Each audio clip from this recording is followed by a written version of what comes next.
cái cành nến đó. Cái cành nến Yo.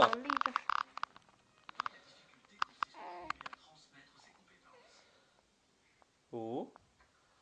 Yo hay quá. Chả lulu. Lulu mà. Lulu.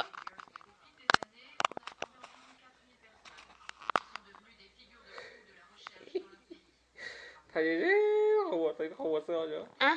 Ôi dú.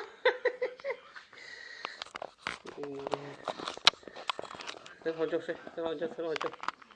Có nhục lục lúa.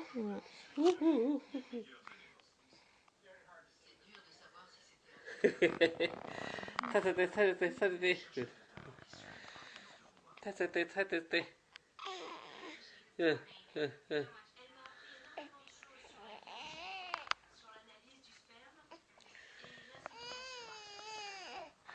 Hơi you. Neo.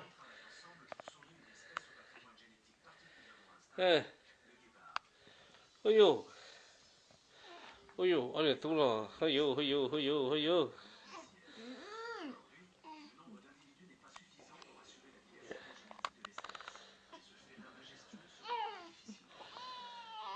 Ôi choco.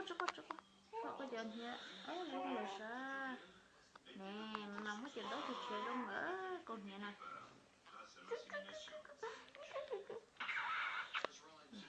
Ôi, bị máu hổ. Nó hổ tê liêu.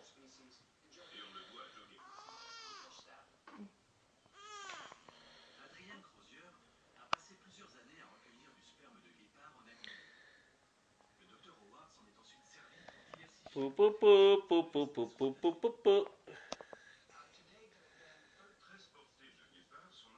Rồi xe. Anh kia nằm mà. Ôi dồi, chú rõ luôn. Hơi you, cái khinh mùa xưa. Không có con lệ xưa luôn. Nhú mà chứ thở. Nó tệ thở chứ mà. Ít lên chứ có tệ cả. Không có con lệ xưa. Ôi. Không có con lệ xưa luôn.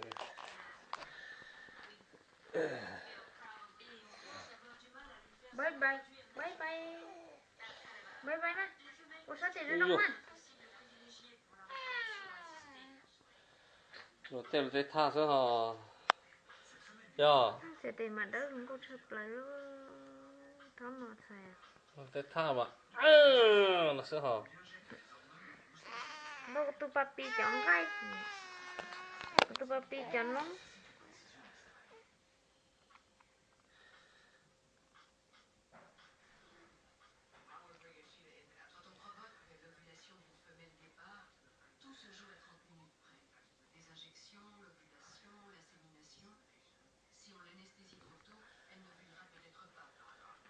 Yo. Chả tên cái tầm bố liò. Không mua nữa. Con lệ sư. Ya. Cái chế chính đi đi sẽ tên hơn sẽ không bảo chính đi cái sẽ. Chỗ này chỉ muốn rõ đi thì cái sẽ.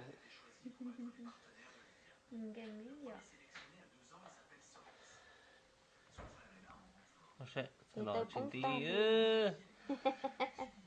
Sẽ trả nó. Nó này. Đều nó này.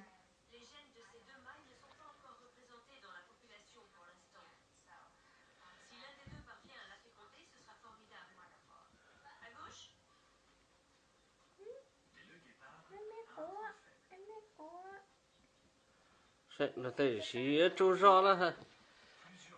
Nhá, cái chuyện ai hay luôn rõ lọt chế hả. Ya. Ai hay luôn rõ lọt chế nữa. Ya. Ồ, không muốn lọt thế đi ó. Đừng tao lộ. Ya. Ai không muốn. Ủa không muốn lọt xe.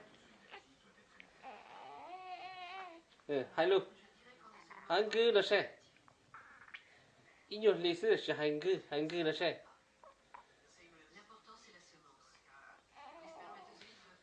hả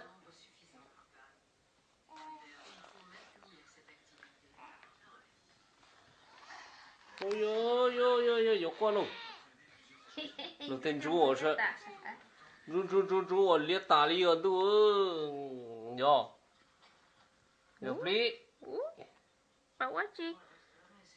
Nè bảo quá chi? hay đoan à Ủa lúc sẽ có lấy liệt tung chia này.